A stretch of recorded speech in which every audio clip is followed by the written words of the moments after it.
2 continentes, 2 hemisferios, 2 profesionales unidos por una misma pasión, la jardinería. Te damos la bienvenida a un nuevo episodio del podcast de jardinería y paisajismo. El espacio en donde encontrarás conceptos, técnicas, estrategias y noticias del mundo de las plantas. ¿Para qué? La pregunta de siempre. Pues ¿para qué va a ser? Para que tengas tu jardín más lindo cada día. Bienvenido, Fernando. Tanto tiempo desde la semana pasada que no nos encontrábamos en este espacio.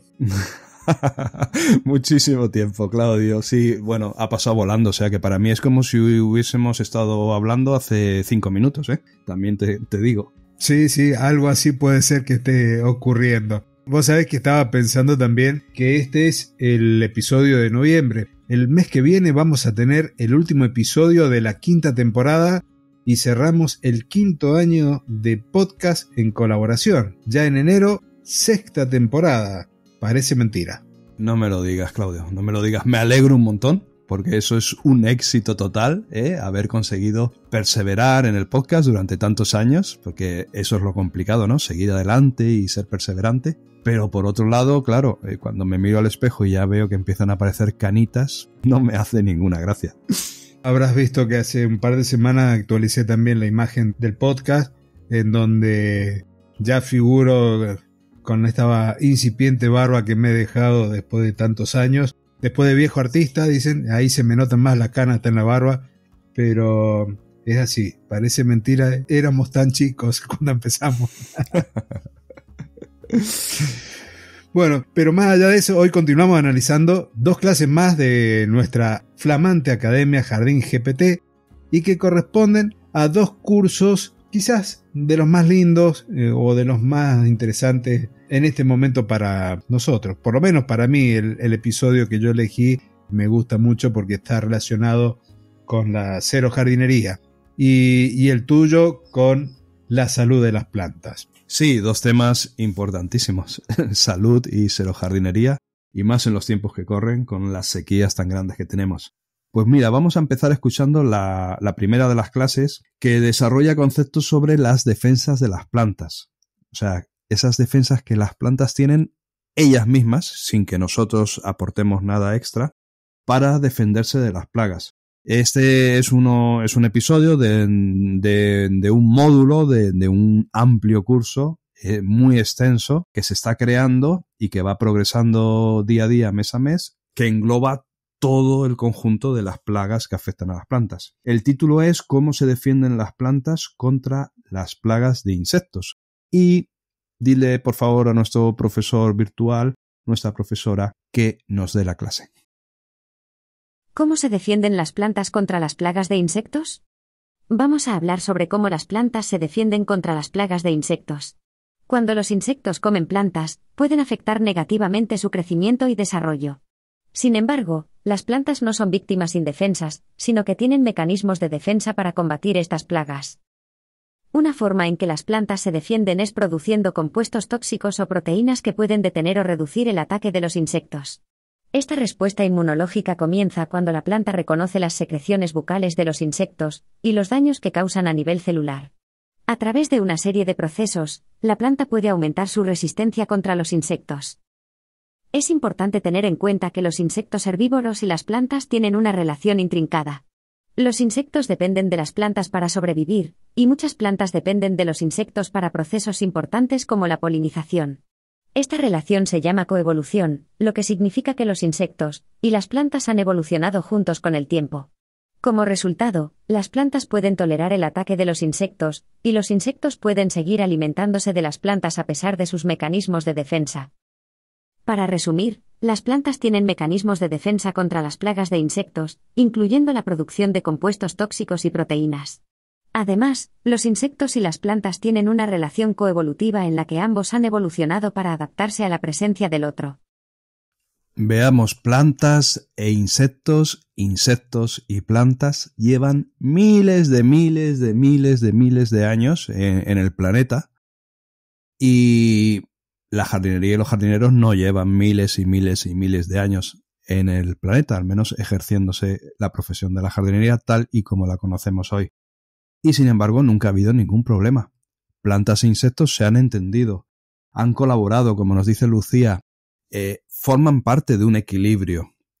Tenemos que tener esto muy en cuenta, en mi opinión, porque a día de hoy quizás se puede cambiar un poquito el enfoque. Yo entiendo que en los jardines, bueno, cuando una persona es propietaria de un jardín y en el otro lado hay un jardinero que tiene que cuidar ese jardín, yo entiendo que, claro, esa persona quiere que su jardín no tenga bichitos, no tenga plagas, esté todo perfecto, y eso conlleva al jardinero para satisfacer ese deseo a utilizar plaguicidas, a utilizar ciertos mecanismos de lucha, más o menos integrados, dependiendo. Gracias a Dios ahora ya se va más hacia un plan de lucha más integrado y más sensible con el medio ambiente, ¿no? Pero yo creo que hay que cambiar un poquito el chip, no sé qué piensas tú, Claudio, porque, a ver, si se nos va a morir la planta sí que ya tenemos que actuar, porque no queremos perder la planta, es más por un tema, bueno, podemos tenerle cariño a esa planta, también por un tema económico, no queremos que se estropee nuestro jardín, pero hasta un cierto punto se puede dejar convivir insectos y plantas porque forma parte del equilibrio de la naturaleza y ya las plantas tienen sus propios mecanismos para defenderse. Estoy muy de acuerdo con eso, Fernando. Por ahí, muchas veces cuando un insecto como un pulgón se transforma en plaga, lo que nosotros estamos viendo es una consecuencia. La planta no puede poner de manifiesto plenamente sus mecanismos de defensas. Entonces, cuando uno los estudia un poquito más, puede ver que tal vez la forma en que está nutrida esa planta, los nutrientes del suelo, tienen algo que ver con eso, o un estrés hídrico que hace que la planta esté más débil y no pueda poner sus mecanismos de defensa a trabajar. Pero también pasa, yo lo puedo ver en mi jardín y lo he visto y lo he mostrado a mis clientes en sus jardines, que a veces la naturaleza va llevando su ciclo de forma normal, controlada, y es más fácil poder mostrárselo a un cliente, por ejemplo, cuando hay un ataque de pulgones y tenemos esos famosos microhimenópteros, esas avispitas muy pequeñas que son parasitoides y que controlan la población del pulgón. Entonces, cuando uno evalúa el jardín, cuando evalúa la planta y encuentra eso, tiene que aprovecharlo para educar al cliente que no siempre que hay que estar echando un plaguicida, que muchas veces el ciclo natural lleva a que esa plaga, ese insecto, no se transforme en plaga. Y es fantástico el mundo de la naturaleza, cómo logra solo un equilibrio cuando las condiciones están bien dadas. Y este cambio que comentás vos sobre el manejo integral, el utilizar otros mecanismos para ayudar a nuestras plantas es fundamental. Pues yo tengo un compañero de profesión que a nivel de atender los jardines de sus clientes, no, por supuesto, porque bueno, tiene que entrar dentro de dar un buen servicio y que los clientes piensen que se está haciendo bien las cosas, ¿no? Pero a nivel particular, en su jardín particular, ¿sabes qué cantidad de productos para combatir las plagas utiliza? ¿Qué presupuesto tiene? 0. O sea, no hace absolutamente nada. 0. Su filosofía es que la naturaleza por sí sola llegue a un equilibrio, que la planta que tiene que morir que muera, porque entonces no está adaptada a ese entorno, y que las plantas que han de prosperar y que son capaces de convivir con las diferentes visitas de los insectos, pues que evolucionen. ¿Y te quieres creer que tiene el jardín precioso? Sí, yo en mi casa tampoco utilizo ningún tipo de productos, salvo básicamente el purín de ortiga, que soy fanático de él. De productos químicos, nada. Compost producido aquí y el purín de ortiga. Mira, ahora que mencionas esto de los productos, sí, es verdad que existen productos naturales que no contaminan y que lo que hacen es incentivar las propias defensas de las plantas. Que esto muchas veces cuando lo leemos en la etiqueta podemos llegar a pensar, sí, claro, con esto ya está. Pues sí, realmente sí que potencian esa capacidad de reacción de defensa de las plantas. No es tan efectivo, lógicamente, como un químico que arrasa con todo, pero sí que consigue poner ese equilibrio en una situación más estable y más asumible. Así es, Fernando. Vamos por la jardinería sustentable y sostenible. Y hablando de eso, ¿te parece que pasemos a la siguiente clase? Vamos, ¿cómo se titula la siguiente clase? La siguiente es cómo diseñar taludes y alcorques en un cero jardín. Y ahí le damos paso al profesor. El Xerojardín, enfocado en la optimización del agua y la elección de vegetación de bajo consumo hídrico, presenta diversas técnicas de diseño y mantenimiento que se adaptan a diferentes escenarios. A continuación, abordemos dos aspectos críticos de este arte, la intervención en taludes y el tratamiento de alcorques. Los taludes son superficies inclinadas que pueden ser desafiantes pero también oportunidades para el xerojardín. A la hora de intervenir, es crucial definir cómo trabajar con ellos pudiendo elegir en terrazas y abancalamientos. Estas estructuras permiten dividir el talud en secciones más manejables. Las terrazas capturan el agua, evitando su rápida escorrentía y la erosión resultante. Esta retención da a las plantas tiempo para absorber y usar este recurso. Vegetación para taludes. Si terrazas o abancalamientos no son viables, se pueden emplear plantas rastreras de crecimiento veloz y bajos requerimientos hídricos para cubrir el talud. Estas plantas ayudan a prevenir la erosión y mantienen la estética del paisaje. Continuando con los alcorques en xerojardinería, podemos decir que es el espacio designado alrededor de un árbol o planta. Cumple varios propósitos. El alcorque delimita el árbol y, al estar rebajado unos centímetros respecto al nivel del suelo, facilita la retención de agua y abonos. En áreas asfaltadas, el alcorque es esa porción sin pavimentar alrededor del tronco del árbol. Es vital asegurarse de que sea lo suficientemente amplio para permitir el crecimiento natural del árbol y evitar daños a infraestructuras adyacentes, como aceras. El enfoque debe estar en maximizar el espacio radicular. Se puede cubrir con material geotextil y un recubrimiento permeable para prevenir el crecimiento de plantas no deseadas, asegurando al mismo tiempo la transpiración adecuada. Otra opción es ajardinar los alcorques, transformándolos en puntos focales del diseño. Recomendaciones adicionales. Siempre considera el tipo de suelo, la cantidad de luz y el clima local al elegir las plantas. La investigación es esencial. No dudes en buscar en línea, consultar libros especializados o acudir a expertos en xerojardinería para obtener recomendaciones adaptadas a tu región. El xerojardín es una respuesta consciente y sostenible a la jardinería, ofreciendo belleza y resiliencia en áreas con recursos hídricos limitados. Al diseñar taludes y alcorques, se maximiza la funcionalidad y estética del espacio, garantizando la salud de las plantas y la sostenibilidad del jardín. Bien, acá el profesor nos está comentando dos aspectos de los jardines. Una tiene que ver con los taludes, cuando tenemos grandes desniveles en los jardines, como es propio de la zona de Mendoza, y también ahí en donde estás trabajando tú, Fernando, que hay muchos desniveles, en el cual vamos a construir espacios pensados en evitar la erosión, o sea que cuando estemos regando que el agua no arrastre el jardín en su camino, lo mismo con una lluvia torrencial. Hay distintos caminos, nos comenta de hacer terrazas, nos comenta de utilizar plantas que van a fijar con sus raíces estos taludes, y por otro lado también nos comenta los alcorques, que son esos espacios que están alrededor de los árboles, muy propios en las zonas urbanas, y que pueden tener distintas formas, distintos tamaños, que pueden tener vegetación asociada, y todo tiene que ver con este diseño, con el cuidado de los recursos y sobre todo dentro de los recursos del agua. ¿Cómo lo manejan ustedes allí, Fernando? Sí, aquí también tenemos zonas con mucho talud, porque los jardines, las zonas residenciales, no están en zonas completamente planas por lo general, sino que están en laderas de pequeñas montañas que dan al mar. Entonces sí, lo primero que intentamos siempre es aterrazar, pero claro, siempre que el diseño lo permite, siempre que el presupuesto, un condicionante muy importante siempre es el presupuesto, pues que el presupuesto permita crear esas terrazas. Entonces, en ese caso sí que intentamos aterrazar. Conseguimos así reducir la erosión, facilitar el ajardinamiento de la zona y también embellecerla. Pero cuando no es posible, pues simplemente con planta autóctona, con planta resistente, se puede cubrir un talud y puede quedar precioso.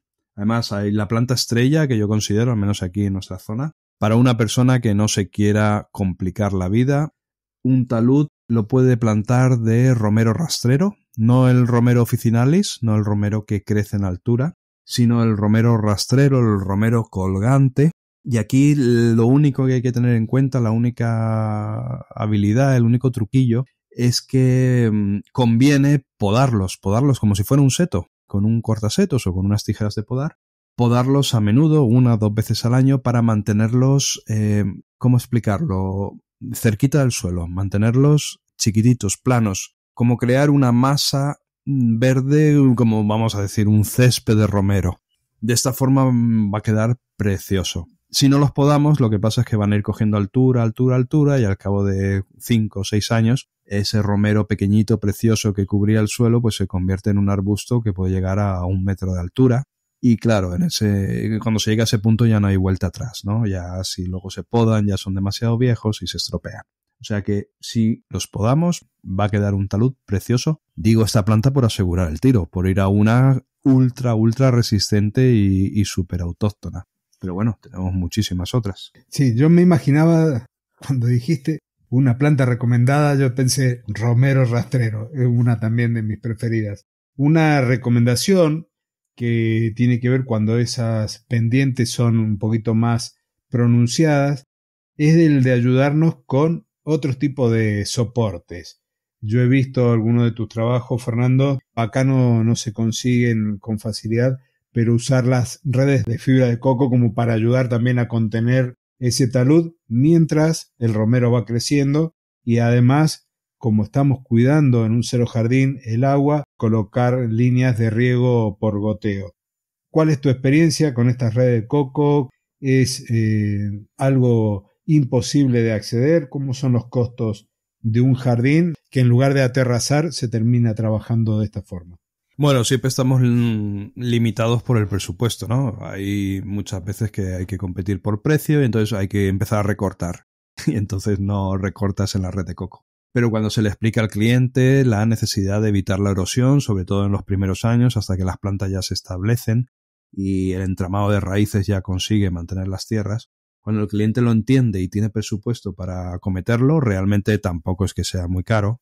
Tiene un coste, pero bueno, es un extra de si, claro, la diferencia entre ponerlo y no ponerlo, pues es o 0 euros o unos cuantos euros, pero que no es algo carísimo y es súper recomendable.